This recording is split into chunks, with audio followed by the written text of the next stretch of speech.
先，我代表全體同學恭喜你喺殘奧會奪得金牌，並且打破世界紀錄。我想問，當你知道自己喺短跑項目勝出嘅時候，你有啲咩感受呢？其實感受咧好開心啦，因為第一次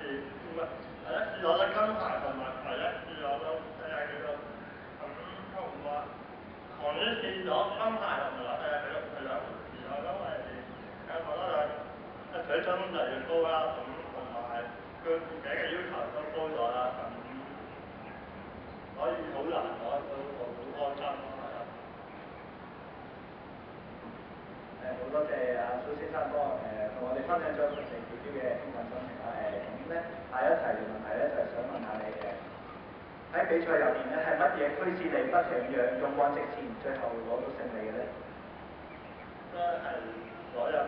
屋企人嘅支持啦，咁同埋市民嘅支持啦，同埋教練嘅支持啦，咁教練即係功不可沒啦，我覺得咁對我嘅訓練得到成果，咁好開心咯，我哋都唔係我唔高興，因為攞金牌而高興啦。周圍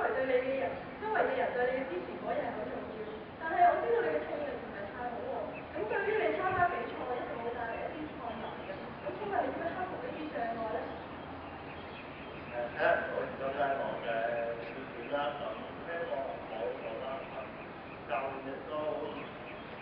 有一個方法將我我聽唔到，不過咧教練睇得到咁咯。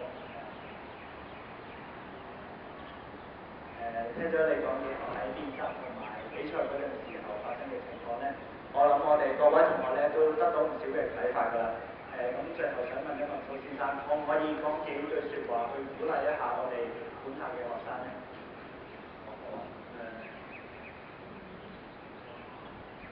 希望大家咁有自己嘅目標同夢想，咁喺嚟緊嘅目標同夢想之間，咁大家一定要唔好堅持到底咯，唔好放棄咯。